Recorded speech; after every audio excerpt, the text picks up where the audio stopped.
Story writing পরীক্ষায় common আসুক বা না আসুক, স্টোরি রাইটিং পরীক্ষায় কমন পড়ুক বা না পড়ুক, হুবহু এই নিয়মটি লিখে দিলেই পরীক্ষায় তোমরা 10-এর মধ্যে 9 নম্বর পাবেই পাবে। হ্যালো স্টুডেন্টস, শামীম স্যার চ্যানেলে তোমাদের স্বাগত। এই ভিডিও ক্লাসটিতে আমি তোমাদের দেখাবো স্টোরি রাইটিং লেখার সহজ নিয়ম।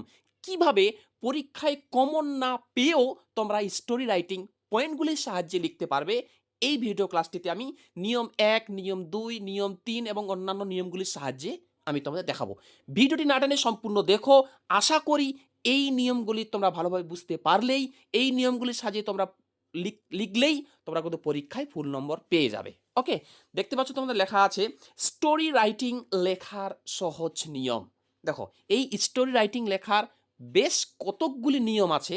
তার মধ্যে নিয়ম 1 নম্বর নিয়মটি কি আমি বলে দিয়েছি, যে প্রথমেই হিন্ট বা পয়েন্টগুলি ভালোভাবে অর্থ বুঝে পড়তে হবে। তারপর উত্তরটির প্রথমেই খাতার মাঝখানে বড় হাতের একটি টাইটেল বা শিরোনাম লিখতে হবে। ওকে, অর্থাৎ পরীক্ষায় যে স্টোরি রাইটিং তোমাদের আসবে, সেই ওইখানকে দেখবে পয়েন্ট দেওয়া থাকবে বা হিন্টস দেওয়া থাকবে। ওই হিন্টগুলি ভালো করে পড়ে, ওই পয়েন্টগুলি ভালোভাবে পড়ে তোমাদের কিন্তু গল্পটার একটি নামকরণ বা টাইটেল দিতে হবে। ওকে ওকে, এবং সেই টাইটেলটি অবশ্যই বড় হাতের দিবে। যেমন আমি একটা উদাহরণস্বরূপ দিয়েছি, 3 গ্রেডি ম্যান। ওকে, এরকম তোমাদের পরীক্ষায় যে স্টোরি রাইটিংটি আসবে, তোমাদের মন গড়া ওইখান থেকেই কিন্তু তোমাদের তৈরি করে নিতে হবে একটা টাইটেল। টাইটেলটি দেওয়ার পর তারপর দেখো নিয়ম 2। নিয়ম দিয়ে কি বলেছি, গল্পের শুরুতে একটি ভূমিকা বাক্য দিতে হবে। মানে যখন তোমরা স্টোরি রাইটিংটি লিখতে শুরু করবে টাইটেলটি দেওয়ার পর, তখন তোমরা এই কথাটা কিন্তু কমন পড়ুক বা না পড়ুক, এটা কিন্তু লিখতেই হবে। যেমন আমি দিয়েছি, once upon A time, comma there lived, একটা শূন্যস্থান দেওয়া আছে, তারপর ইন এ ভিলেজ স্লেস দিয়ে টাউন। অর্থাৎ এইখানে লিখবে কি, মানে ওয়ান্স আপন এ টাইম একদা এক সময়, দেয়ার লিভড সেখানে বাস করত, হ্যাঁ, কে বা কি বাস করত, এই শূন্যস্থানটাতে তোমাদের লিখতে হবে পয়েন্ট দেখে। এবার কোথায় বাস করত, ভিলেজে না টাউনে, এই ভিলেজ নাহলে টাউন এই দুটার মধ্যে যে কোনো একটা লিখতে হবে। এবার এইখানে কি হবে, এখানে দেখবে প্রথম পয়েন্টটাতে লেখা থাকবে কার কার গল্প। যদি মনে করো আসলো a tortoise and a tortoise and a hare, তাহলে এখানে একটা নাম দিয়ে দিবি টর্টয়েস, যেহেতু প্রথম নাম আছে এখানে, বা টাইগার বা লায়ন বা ম্যান বা চাইল্ড বা বয় বা আর অন্য কিছু। এখানে যে কোনো দুইটা টপিকের মধ্যে যে কোনো একটা টপিক এখানে কিন্তু তোমাদের লিখতে হবে। ওকে, তারপর এই বাক্যটা কিন্তু তোমাদের লিখতে হবে। তাহলে দেখো, তোমরা টাইটেল লিখলে অর্থাৎ শিরোনাম লিখলে এবং ওই স্টোরি রাইটিংটার একটা বাক্য তোমরা কিন্তু লিখেই দিলে, তাই না?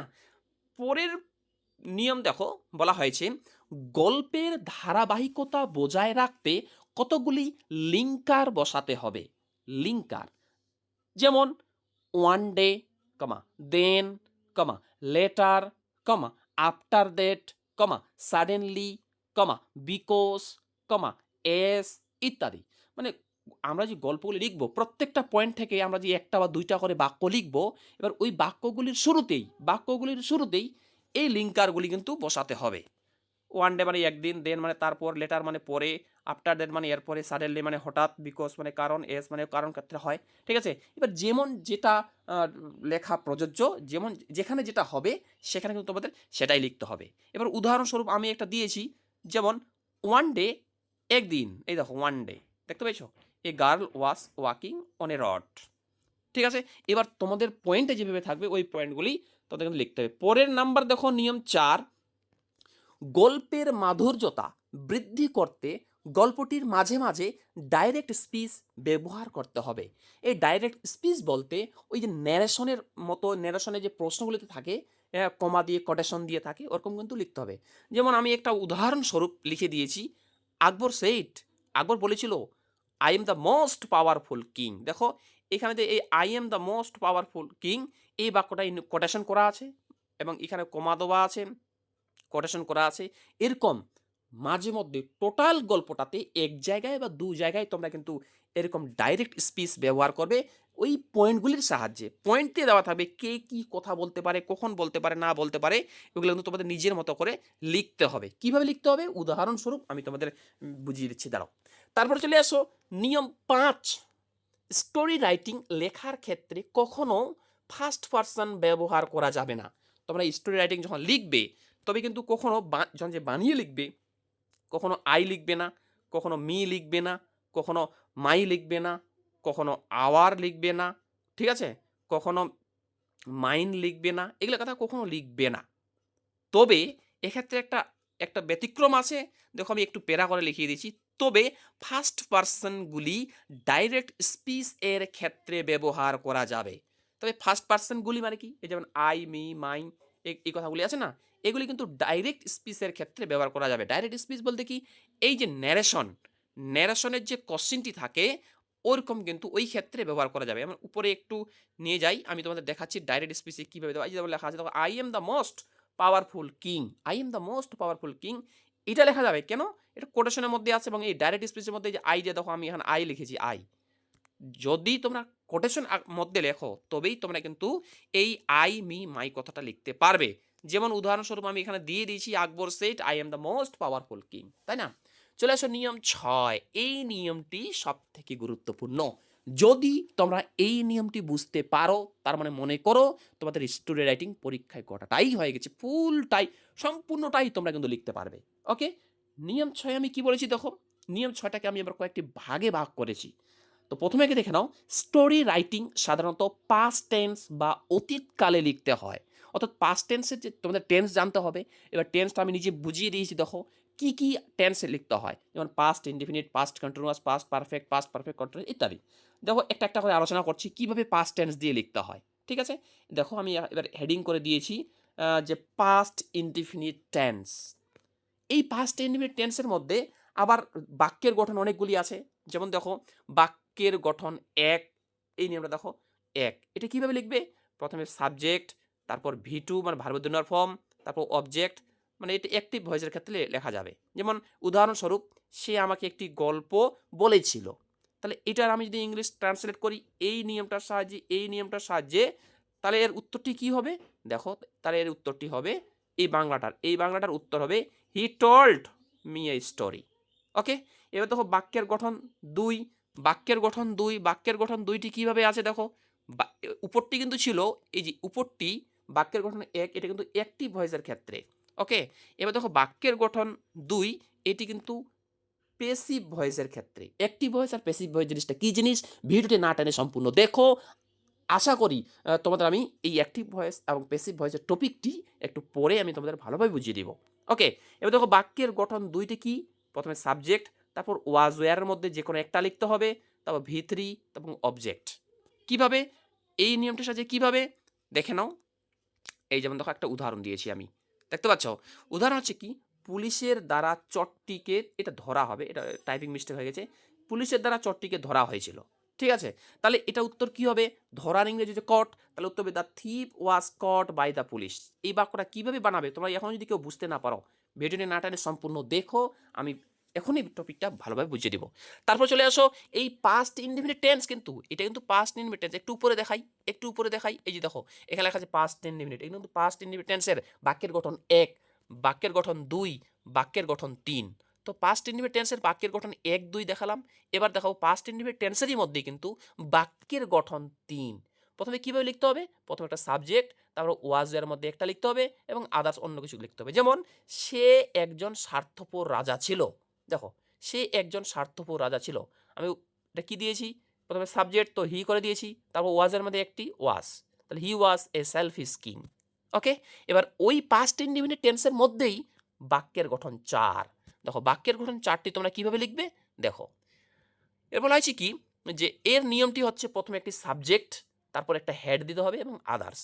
হ্যাঁ, এটা কিন্তু কোনো ব্যক্তির ছিল অর্থে, মানে কোনো ব্যক্তি ছিল অর্থে না, কোনো ব্যক্তির কোনো কিছু, কারো কোনো কিছু ছিল, মানে একটা বস্তু বোঝাবে। মানুষটি ছিল নিজে না, মানুষটির কিছু ছিল অর্থে। ঠিক আছে, কারণ হেড মানে তো ছিল।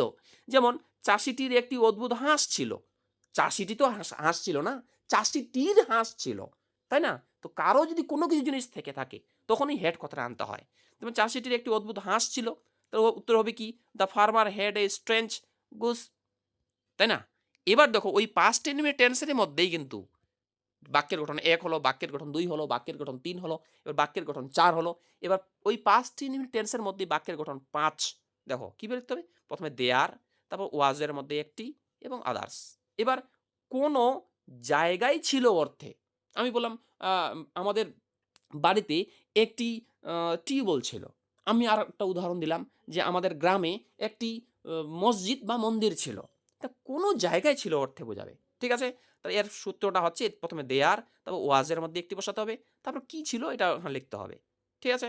আচ্ছা, তাহলে এবার দেখো আমি একটা উদাহরণ দিয়েছি এখানে। উদাহরণ বলেছি যে পুকুরে একটি হাঁস ছিল। দেয়ার ওয়াজ এ গোস ইন দ্য পন্ড। ঠিক আছে?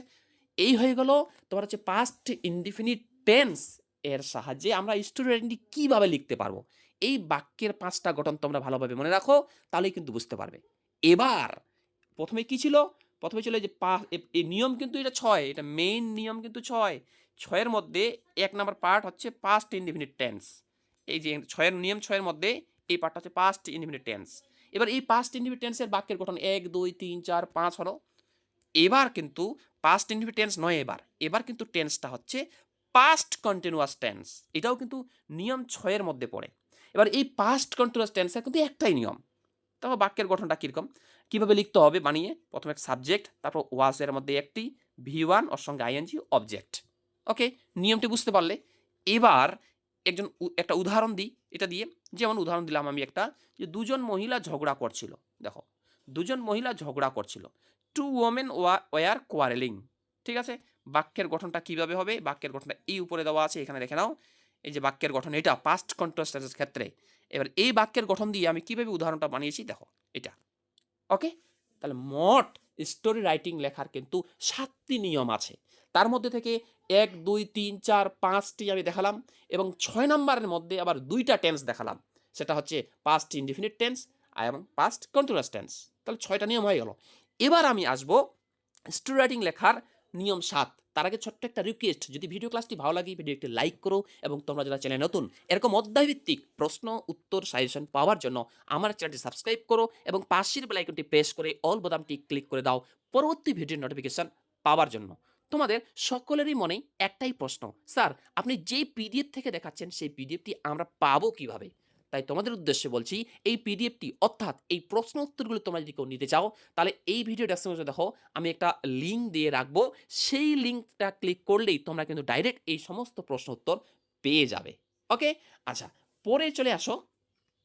পরে নিয়ম নাম্বার ৭। তার আগে একটা কথা বলে দিই। আ তোমরা যদি কেউ এই পিডিএফটি নিতে চাও ডাইরেক্ট তোমরা কিন্তু পেয়ে যাবে। গুগল থেকেও পেয়ে যাবে। এই গুগলে গিয়ে এই লেখাটি সার্চ করবে www.samimsir.in। ওইখান থেকে আমার ওয়েবসাইট খুলে যাবে। সেই ওয়েবসাইট থেকেই তোমরা কিন্তু রাইটিং স্কিল সেকশনের মধ্যে যাবে। প্রথমে মেনু, তারপর রাইটিং স্কিল। রাইটিং স্কিলের মধ্যে দেখবে স্টোরি রাইটিং ফরম্যাট বা স্টোরি রাইটিং লেখার নিয়ম এখানে দেওয়া আছে। ওইখান থেকে ক্লিক করলেও এইটা পিডিএফটি তোমরা কিন্তু পেয়ে যাবে। ওকে? এবার চলে আসো নিয়ম ৭। স্টোরি রাইটিং লেখার সবথেকে লাস্ট এবং শেষ নিয়ম ৭ কি বলা হয়েছে? গল্পের শেষে একটি মোরাল বা নীতিকথা দিতে হয়। মনে রাখবে, মনে রাখবে স্টোরি রাইটিং ২ ধরনের হয়। স্টোরি রাইটিং ২ ধরনের। কি স্টোরি রাইটিং পরীক্ষায় আসে? ১ নাম্বার মোরাল স্টোরি এবং ২ নাম্বার রিয়েলিটি স্টোরি। মনে রাখবে কিন্তু। ঠিক আছে? এবার দেখো মোরাল যে আমরা দিব, কি বলেছি? রিয়েলিটি স্টোরি এর ক্ষেত্রে গল্পের শেষে মোরাল দিতে হয় না। কিন্তু কিন্তু মোরাল স্টোরি এর ক্ষেত্রে গল্পের শেষে একটি মোরাল দিতে হয়। ঠিক আছে? এবার দেখো আমরা তো বুঝলাম যে যেমন এর আগে আমরা বলেছিলাম একটা খরগোশ এবং কচ্ছপের গল্প, বাঘ এবং সিংহের গল্প বা বাঘ এবং শিয়ালের গল্প। এই ধরনের গল্পগুলি আছে। এই ধরনের গল্পগুলিকে, ঠিক আছে, আমরা কিন্তু জানি মোরাল স্টোরি। কিন্তু আ বাস্তবে ঘটে যাওয়া এরকম যদি কোনো গল্প হয় সেটা হচ্ছে রিয়েলিটি স্টোরি। ঠিক আছে? এবার অ্যাক্টিভ ভয়েস আর প্যাসিভ ভয়েস দিয়ে আ আমরা কিভাবে বাক্যটা তৈরি করব, এটার তোমরা যদি ভালোভাবে জানতে চাও তাহলে অবশ্যই তোমাদের নিচে একটা ডেসক্রিপশন বক্সে দেখো নিচে একটা ভয়েস চেঞ্জ করার নিয়মের লিঙ্ক দেওয়া আছে। ওইটা ক্লিক করো। ওইটা ক্লিক করে সম্পূর্ণ ভিডিওটি দেখো তাহলে তোমরা ওই ধারণা হয়ে যাবে যে অ্যাক্টিভ ভয়েস আর প্যাসিভ ভয়েস কিভাবে করতে হয়। ওকে? Thanks for watching. দেখা হচ্ছে পরের ভিডিও ক্লাসটিতে।